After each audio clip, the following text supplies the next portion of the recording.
Toužíte bydlet na místě, které dýchá historií, patří k jedné z nejvyhledávanějších pražských lokalit a má co nabídnout každé věkové kategorii?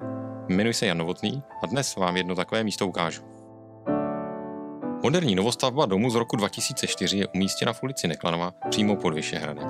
Na každém kroku na vás zde dýchne historie této tradiční části Prahy, o níž se zmiňují i staré pověsti české.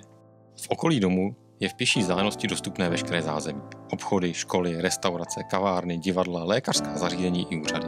Hned naproti pak začíná park Folimanka a třeba Rašínovo nábřeží je co by kamenem dohodil. Pro toho, kdo chce bydlet v centru dění, je to prostě ideální místo. Přesto všechno ale nestrácíte kontakt s přírodou a pokud toužíte po sportovním vyžití, cyklostezka na Náplavce nebo směrem do Podolí je hned za rohem. Stejně tak plavecký bazén nebo další sportoviště. Velká manželská ložnice o velikosti 18 metrů čtverečních s vestavěnou skříní je situována směrem k Vyšehradu, takže zde naleznete maximální klid a soukromí. Dětský pokoj je také vybaven vestavěnou skříní a je zde i vstup na malý balkon. Zajímavé možnosti využití nabízí také obytná hala nebo pracovna o velikosti 16 metrů čtverečních. Zdánlivě nezajímavý prostor se může stát středobodem celého bytu a dotvořit tak harmonický domov. Společně s bytem získáte i parkovací stání v podzemní garáži s přímým vstupem do výtahu, takže pohodlně vyložíte nákupy a nepříjemné počasí vám již nikdy neskazí návrat domů.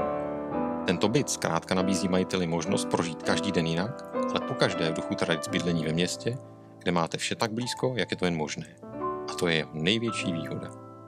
Detailní informace o této nemovitosti najdete na webu neklanova42.cz nebo mi raději zavolejte a domluvíme se na prohlídce tohoto zajímavého bytu.